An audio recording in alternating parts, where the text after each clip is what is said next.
Hey everyone, thanks for joining us again. This is Greg Plotkin from American Farmland Trust, talking farming in a pandemic. Today, I'm really happy to be joined by Alex Piasecki from Seaons. I'm really excited to have you, one, because you guys are a really great corporate partner for AFT, so thank you for that. And secondly, just because I think it's a really cool company. You know, you're founded with a passion for local food and a desire to support local growers. So I just think that's really great. So thanks for being here. Wondering if you could just talk a little bit about yourself and the company. Sure. Yeah. So I'm Alex Piasecki. I'm a co-founder and chief operating officer here at Seaons. We started out of college at University of North Carolina, Chapel Hill in 2015.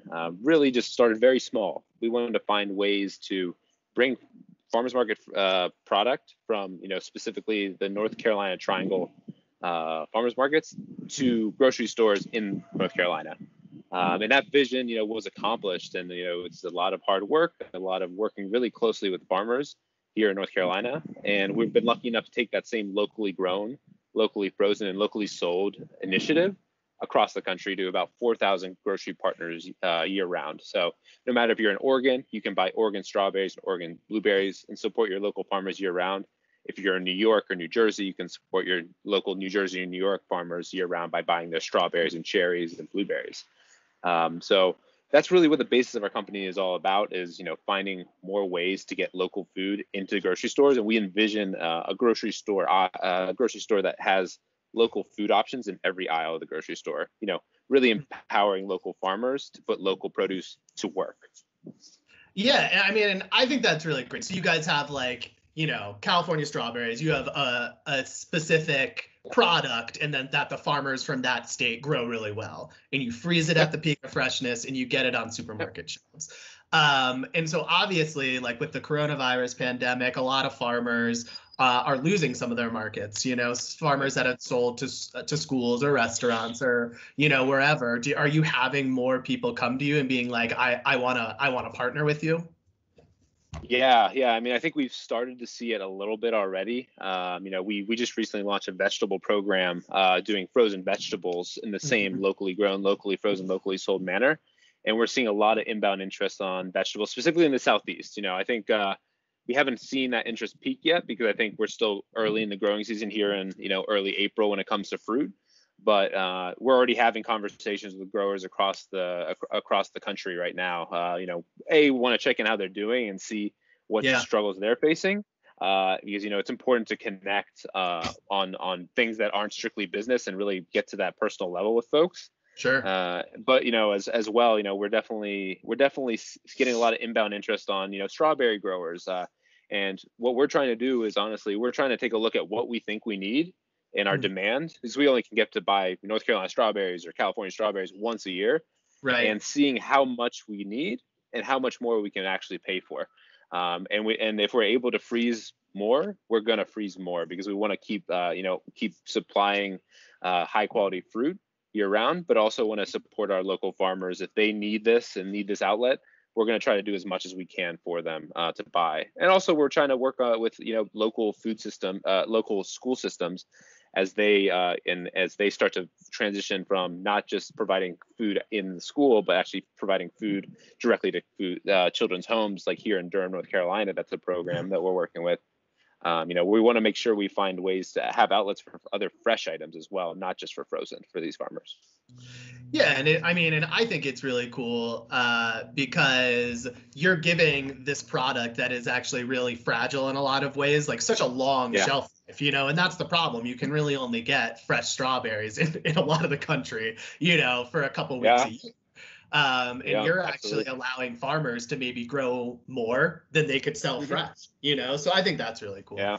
And so what do you hear, maybe on a personal level with farmers that you've talked to, or maybe on a business level, what are you hearing from them? Is there a lot of anxiety? Is there a lot of just I don't know, excitement for maybe being able to freeze more stuff? What do you think? Yeah, I mean, well, farming, as everyone who's watching this or is an unpredictable business to begin with. So of all the people in the country right now, I think they might actually be the most even keeled of them all, which speaks to the character, honestly. But I think at the same time they really have uncertainty around the demand side of things, Sure. how much, what contracts are going to fall through, what contracts are going to stay, are contracts going to increase, are they going to decrease? I think there's a lot of uncertainty around labor. So I think y'all probably talked about labor a whole bunch. It's not going away, especially with trying to make sure the H2A program stays open and safe. And making sure they have workers that are going to be ready for the season. So I think that those are the two big ones. Yeah. But then I think also, they're struggling with a lot of the same stuff. They can't find PPE for their workers as well, and that's really important. So they're competing with hospitals, and that's tough because they're two essential businesses. So I think there's a lot of uncertainty around on revenue streams, which is not new. A lot of uncertainty around labor, which isn't new. And what Seal Seasons really what we try to do is we're never going to be the biggest part of anyone's business. We want to really be that insurance line. Like, hey, we'll be here. We don't pay the most per pound. We have a very specific specification per pound, and we won't buy everything you have, but we will always be here, and we'll buy what we can afford to buy from you. And that's how that's our way of contributing and trying to give back to local communities we purchase from. Well, and speaking of essential businesses, another group that you work with closely, obviously, are grocery stores. And honestly, that's one of the reasons why I was so interested in talking to you today, because I feel like we're hearing a lot about the supply chain right now. Like, is it working? Is it broken? How does it work? And you guys are a part of that. So what is it like working with grocery stores right now that are trying to keep food on the shelves for people? Yeah, it's wild. It's the wild west out there. I think the volumes we're selling right now are frankly in a way somewhat unsustainable. We're selling truckloads of retail frozen product, which in other cases we really just sell 4 or 6 pallets maybe a month to a certain grocery customer.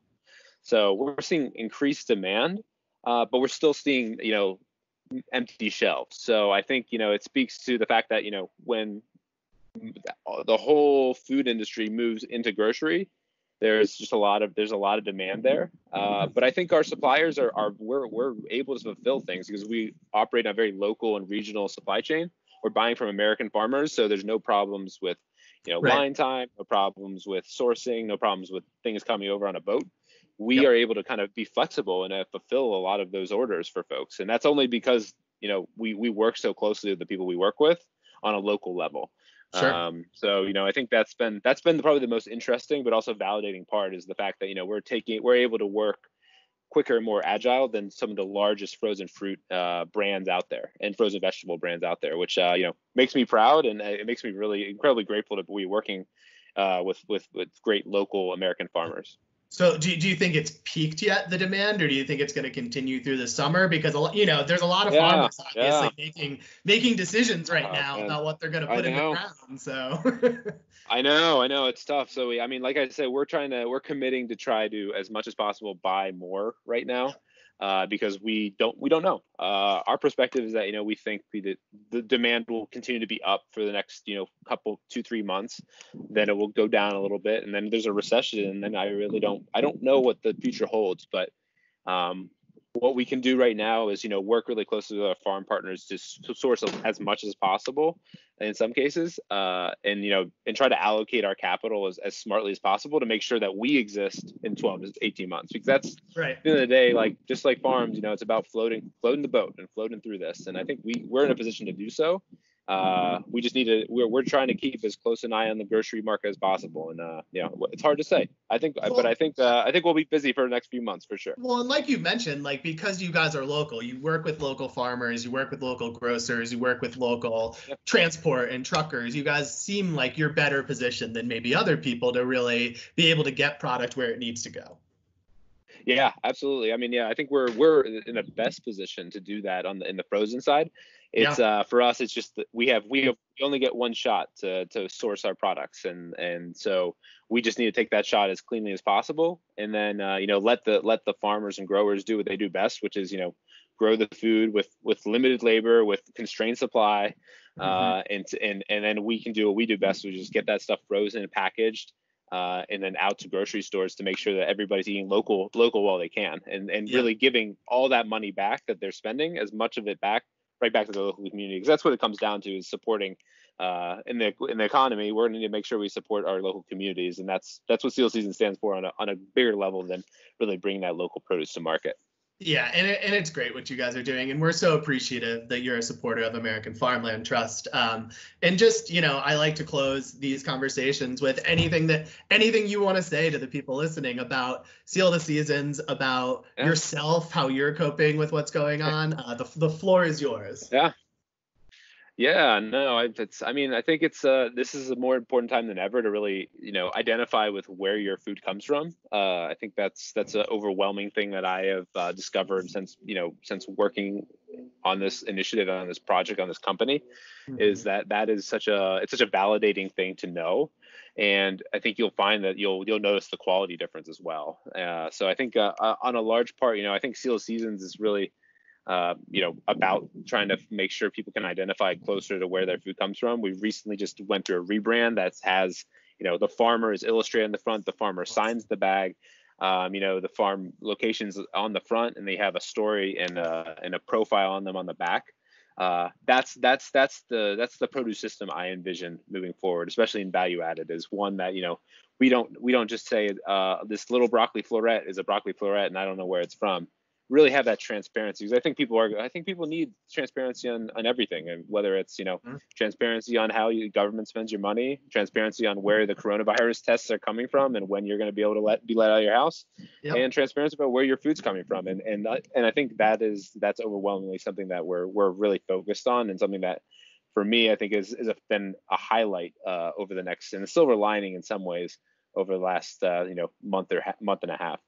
And that's something we think a lot about at American Farmland Trust too. I mean, when a lot of times when we talk about farms or food production, it's very nameless and faceless. It's just these organisms. But like those strawberries came from a family in a lot of instances. Those blueberries came from a family. And so having your packaging tell that story, I think, is really powerful and really good for farmers.